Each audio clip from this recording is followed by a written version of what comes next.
आपका ड्रीम्स को रियलिटी बनने के लिए आपको चाहिए कि इन्वेस्टमेंट डिसिप्लिन और कि एडिक्वेट लाइफ इंश्योरेंस कवरेज, इन दोनों आपको सपोर्ट करते हैं कि आपका ड्रीम्स को रियलिटी बनने में और अनसर्टेनिटी टैकल करने में भी ये तो ज़्यादा मदद कर सकेंगे। ABSLA ने ये दोनों चीज़ों पर ध्यान रखकर एक नए प्रोडक्ट तो लॉन्च कर दिया जाता है और उसका नाम होता है कि ABSLA अशुड सेविंग प्लान। यह प्लान यह दोनों चीज़ के लिए आइडियल हो सकते हैं। यह प्लान आपका इन्वेस्टमेंट पोर्टफोलियो में एक अच्छा प्लान हो सकेंगे। यह प्लान वजह से आप तो फाइनेंशियल गोल्स अचीव कर सकेंगे। इसके बारे में हम डिटेल एनालिसिस करते हैं। चलो वीडियो शुरू करते हैं। हेलो दोस्तों, welcome to holistic investment dot in YouTube channel.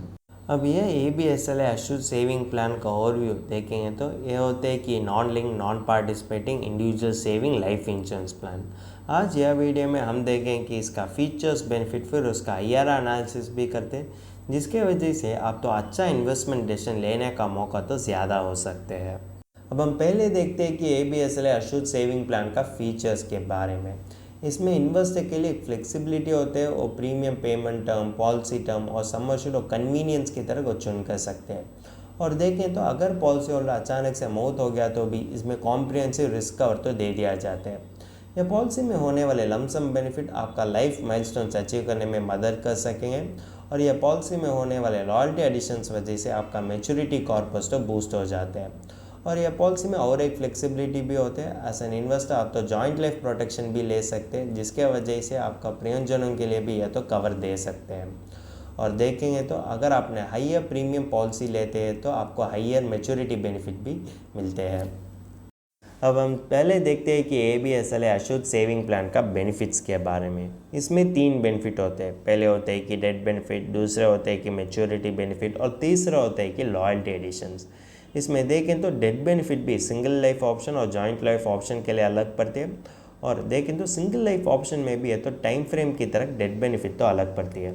अगर एक इन्वेस्टर ने 25 पॉलिसी ईयर्स से पहले मर गया तो उस नॉमिनी के लिए डेथ बेनिफिट तो लमसम वजह से दे दिया जाता है। और उस लमसम में देखेंगे तो हो सकता है कि सम एश्योर्ड ऑन दैट और उसके साथ भी कोई भी अक्रूड लॉयल्टी एडिशंस है तो भी उसको भी जोड़ दिया जाता है। और जो इन्वेस्टर 25th पॉलिसी ईयर्स होने के बाद मर गया तो उस नॉमिनी के लिए डेथ बेनिफिट हो सकते हैं कि higher of sum assured on that और कि गारंटीड मैच्योरिटी बेनिफिट उसके साथ भी अगर एक अक्रूड लॉयल्टी एडिशन है तो भी उसको भी जोड़ दिया जाता है। किसमें ज़्यादा प्रीमियम होते हैं वो तो नॉमिनी के लिए डेथ बेनिफिट की तरह दे दिया जाता है।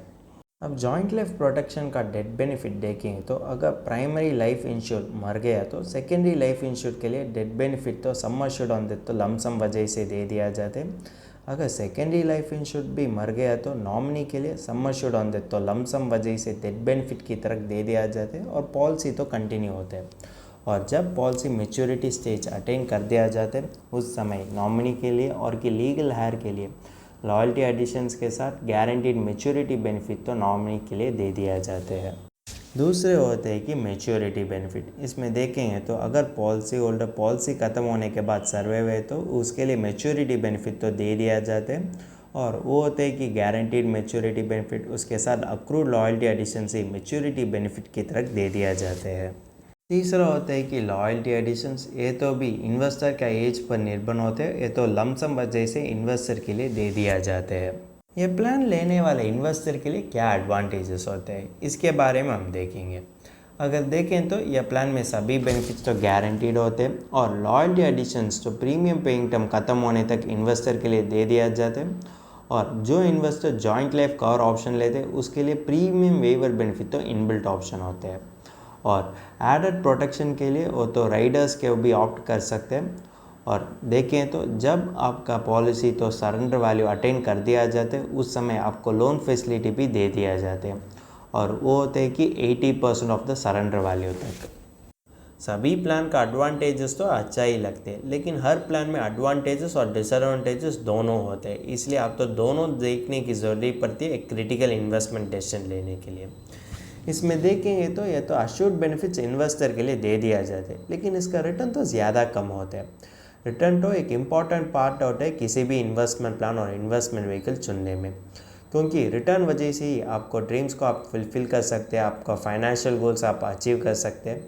लेकिन इसमें रिटर्न तो इतना कम होने के कारण इन्वेस्टर के लिए बाकी प्लान के देखने की ज़रूरत पड़ती है और लोन लेने की ज़रूरत पड़ती है।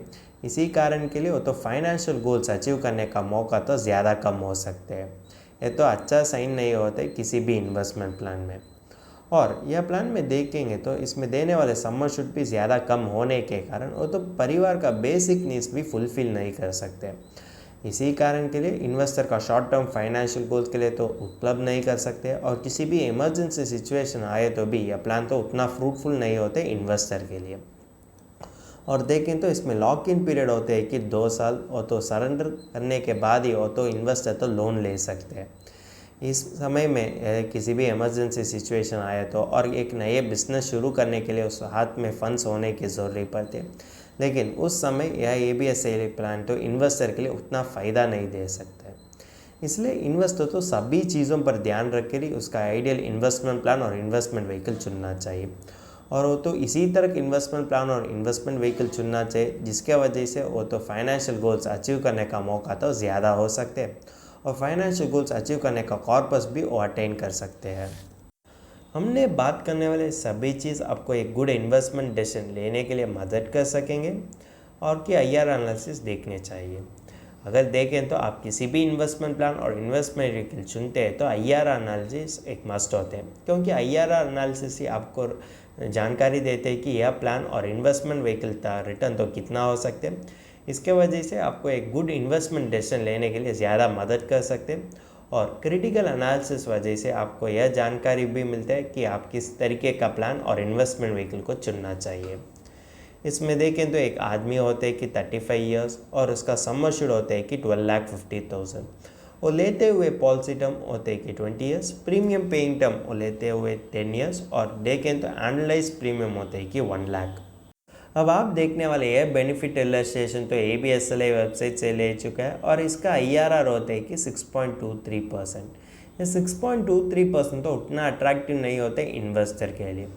जनरली देखेंगे तो बैंक FD में रिटर्न भी ज़्यादा होते हैं, और रिस्क भी कम होने के कारण वो तो ही आइडियल इन्वेस्टमेंट व्हीकल माना जाता है अगर आपने ये ABSLA अश्योर्ड सेविंग प्लान से कंपेयर किया तो।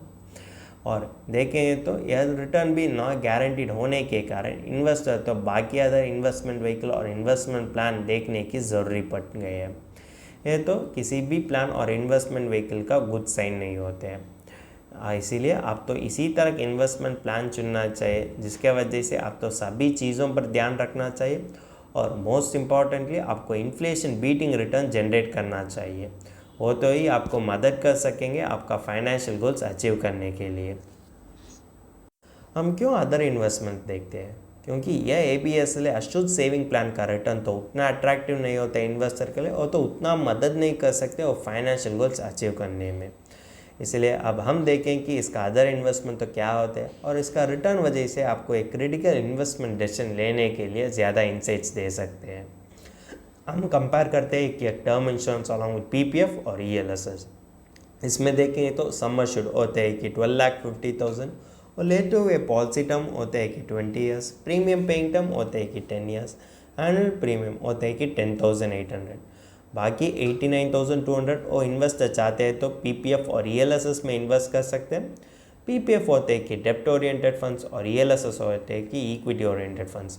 वो तो उसका फाइनेंशियल गोल्स पर निर्भर होते हैं और उसका रिस्क अपडेट पर निर्भर होते हैं, और चॉइस को पिक कर सकते हैं। हम क्यों एक pure term insurance along with PPF और ELSS का रिटर्न देखते हैं? क्योंकि ये तो सेम बेनिफिट ऑफर करते हैं जैसे ABSLA सेविंग प्लान करते हैं वो इन्वेस्टर के लिए। और एक pure term insurance along with PPF देखें तो इसका IRR होता है कि 6.34%। ये 6.34% तो ABSLA प्लान से भी ज़्यादा होते हैं, और PPF तो डेप्ट ओरिएंटेड फंड्स में इन्वेस्ट करने के कारण इसमें रिस्क तो भी ज़्यादा कम होते हैं। यह तो भी एक बेटर चॉइस होता है अगर आपने ABSLA अश्योर्ड सेविंग प्लान से कंपेयर किया तो। लेकिन long term financial goals achieve करने के लिए आपको चाहिए कि इन्फ्लेशन बीटिंग रिटर्न्स। अगर आपने एक हाई रिस्क अपटाइट इन्वेस्टर है तो आपको यह चॉइस तो आइडियल होते हैं।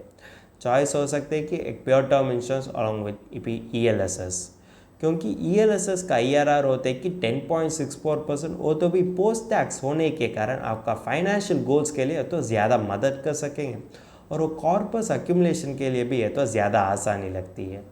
इसलिए आप तो सभी चीज़ों पर ध्यान रख कर ही एक आइडियल इन्वेस्टमेंट प्लान और इन्वेस्टमेंट व्हीकल को चुनना चाहिए। अगर देखें तो इस तरह पॉलिसी में लिक्विडिटी भी एक बिगेस्ट कंसर्न होते हैं, लेकिन म्यूचुअल फंड में इसी तरह कंसर्न ना होने के कारण और फ्लेक्सिबिलिटी भी होने के कारण इन्वेस्टर के लिए वही एक अच्छा इन्वेस्टमेंट व्हीकल हो सकते हैं और long term financial goals achieve करने में। और किसी भी शॉर्ट टर्म फाइनेंशियल गोल्स के लिए भी म्यूचुअल फंड इन्वेस्टमेंट तो अच्छा ही दिखते हैं।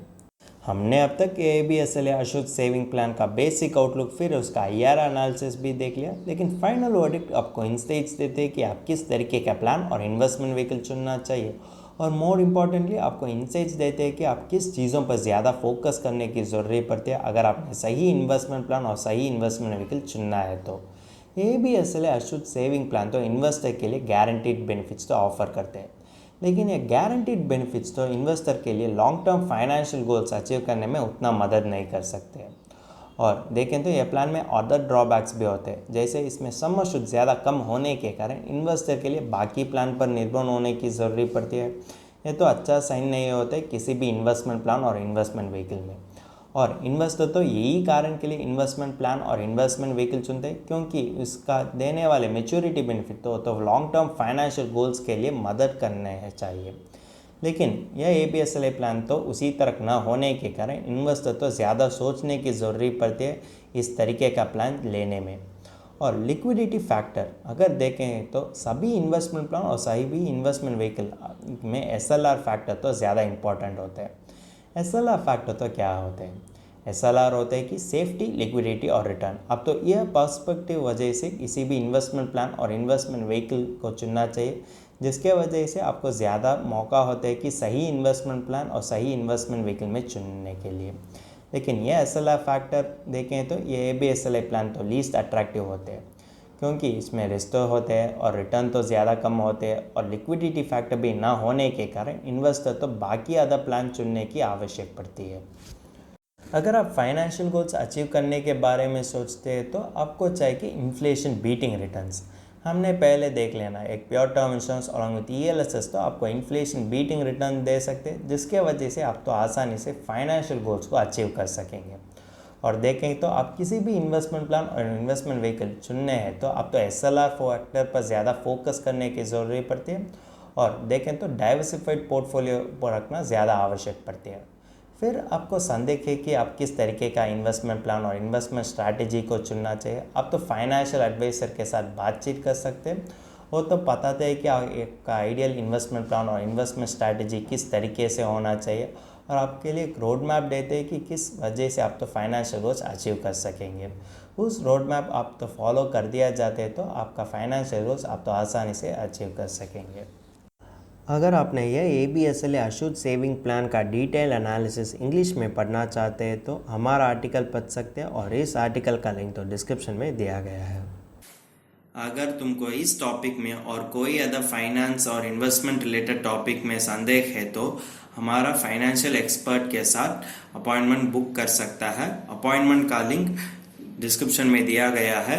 और फिर इन्वेस्टमेंट के बारे में और फाइनेंस के बारे में तुमको ज़्यादा बताना चाहिए तो हमारा लाइव वेबिनार अटेंड कर दीजिए। वेबिनार का लिंक भी डिस्क्रिप्शन में दिया गया है। वेबिनार एब्सोल्युटली फ्री है। इस वीडियो तुमको पसंद है तो लाइक कर दीजिए, फ्रेंड्स के साथ शेयर कर दीजिए और ज़रूर सब्सक्राइब कर दीजिए। धन्यवाद।